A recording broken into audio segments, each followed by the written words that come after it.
क्या आप जानते हैं कि पीने का एक घूंट भी इबादत बन सकता है?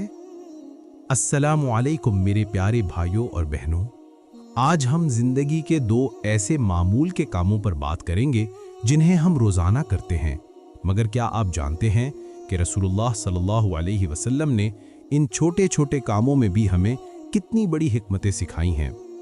हज़रत अबू क़तादा रज़ी अल्लाहु अन्हु से रिवायत है, हुजूर सल्लल्लाहु अलैहि वसल्लम ने फरमाया, जब तुम में से कोई पिए तो बर्तन में सांस ना ले।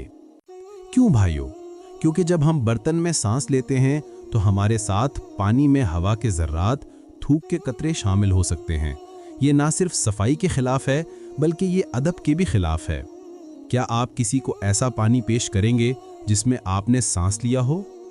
और दूसरी हदीस में हुजूर सल्लल्लाहु अलैहि वसल्लम ने हमें बताया कि जब बैतुल खला जाओ तो दाएं हाथ से अपनी शर्मगाह को मत छुए, ना इस्तंजा करो। यहाँ तो बड़ी हिकमत छुपी हुई है भाइयों।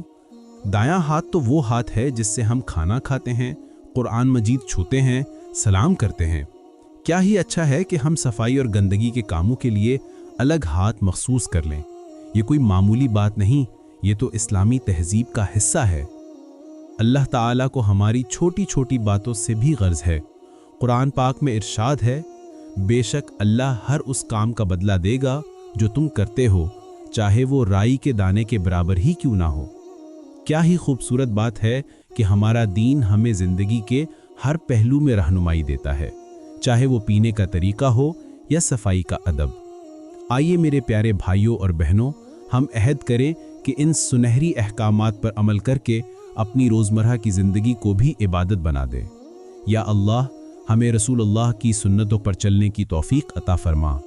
हमारे छोटे छोटे कामों को भी हमारे लिए ज़रिया निजात बना। आमीन।